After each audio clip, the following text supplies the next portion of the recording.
What's going on, everyone? tytalkssports here. Before I get into explaining the trade that just went down, I just want to let you guys know I have a video coming out soon that's breaking down all the trades that's happened from the past week. I promise it's coming. I've just now got word of the last piece that's fallen, so I'm literally going to be filming that video as soon as I film this video. So, without further ado, Davante Adams has been traded to the Las Vegas Raiders for a first and second round pick in this year's draft, pairing him up with his college quarterback Derek Carr. Amazing trade for the Raiders. Obviously, they had to give up some picks, but it's just this year. It doesn't ruin their long-term future. And then they signed him to a 5-year deal. Great trade here for the Raiders. Getting the best wide receiver in the league, pairing him next to Hunter Renfrow, Darren Waller, and his college quarterback. This is an amazing trade for the Raiders. Puts them in another stacked AFC West conference that has continued to keep building and acquiring pieces throughout these last few weeks, and now I think every single one of those teams can make the playoffs. It's insane what that division's about to do. So I really like this move, but one of the biggest interesting factors about this deal for me is, throw the tweet up on screen now. Aaron Rodgers knew Davante was going to be traded when signing his contract. So how does this put them in a rebuild? Whenever this trade went down, I was like, oh, that means Aaron Rodgers is going to demand a trade. He's got to be furious. He's going to want out. Obviously, I was wrong. So I'm interested to see what they're going to do with this picks. I'm interested to see what they're going to do with all the money they've been freeing up. Released Darius Smith, restructured lots of money, and I know one of their priorities is to re-sign Rasul Douglas, but you can't just recover after letting the best wide receiver in the game go. You have these picks. What are you going to do with them? Are you going to trade them? Are you going to use them? Are you going to take someone in the draft who's got high value, high potential? What are you going to do with it?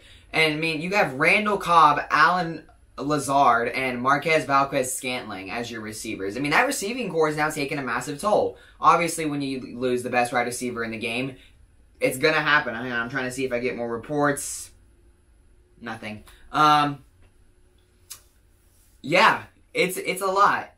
So, obviously, that kind of frees up the NFC North as well. I feel like that division can now really go to anyone, unless the Packers manage to get someone that good. I'm thinking one of their best options, or really two of their best options, are to go for Julio Jones and Odell Beckham. I mean, the Rams just signed Allen Robinson to a 3-year, $46 million contract. So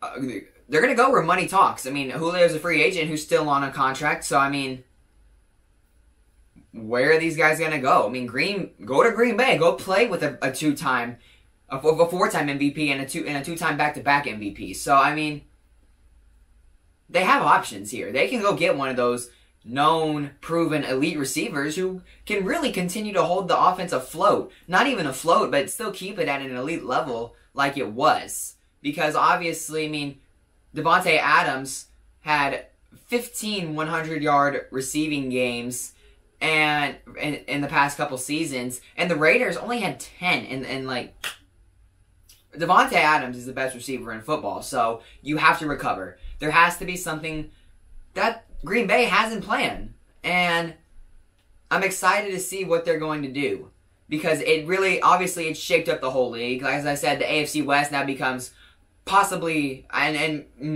maybe by a clear shot, the best division in football. And the NFC North becomes pretty open. And the Packers are sending themselves into a slow rebuild process. So, it shook up a lot of things. So, Green Bay has to make a lot of moves. I like this move for the Raiders. I can't say it enough. It doesn't put them in jeopardy of their future. They only gave up this year's picks, so they're going to have next year. I mean, they only gave up 2 of this year's picks, so nothing down the road is damaged, while getting a 28-year-old best wide receiver in football.